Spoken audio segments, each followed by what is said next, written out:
ফরিদপুর শহরের রঘুনন্দনপুর এলাকার একটি চারতলা ভবনের দোতলা থেকে এক গৃহবধূর মরদেহ উদ্ধার করেছে পুলিশ।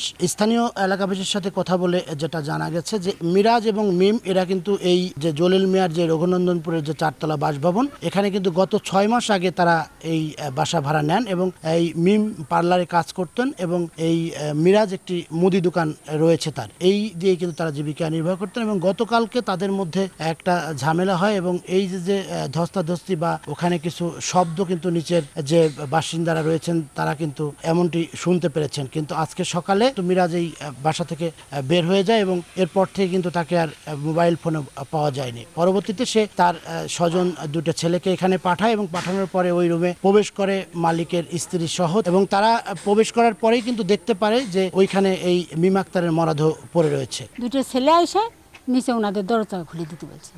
তা ওই লোক আবার যে কাছে দিদি দুটো ছেলে এসে আপনারা খুঁজতেছে। তা আমি কি এখন কাজের সময় কোয়ানে দুটো ছেলে আসলো। তা আমি এবার এসে কষ্ট জানতে কেমন আছেন।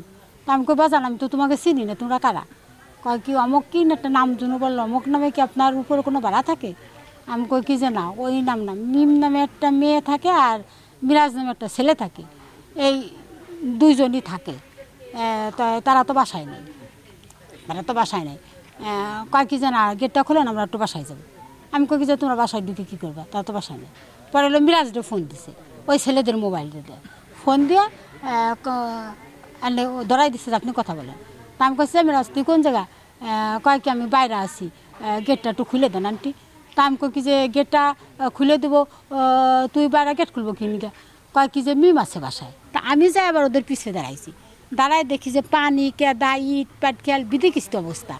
আর ওই মেয়েটার এমনভাবে মোড়াইছে কোনো কিছু দেখা যায় না, সাদা একটু কাপড় দিয়ে একেবারে মরামরি যেরকম যে বান্ধে পেঁচাই নিল না ওরকমই করে ঢাকা দেয়। ওই দেখে আমি পিস কেটে যে ঘটনা কি ফাঁসে পরে ওরা কই করতেছে যে তো মরে গেছে, তো আরও মাইরে থুয়ে গেছে। এই মরদেহ পরবর্তীতে তারা থানাকে অবহিত করলে থানা পুলিশ এসে এই মরদেহ উদ্ধার করে থানায় নিয়ে যায়। আমরা থানা পুলিশ ঘটনাস্থলে যাই।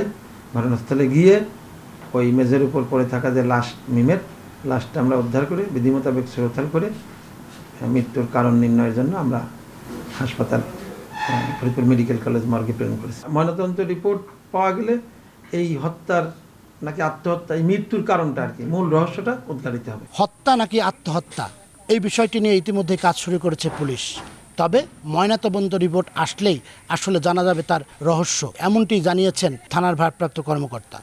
শিকদার সজল, সময় সংবাদ, ফরিদপুর।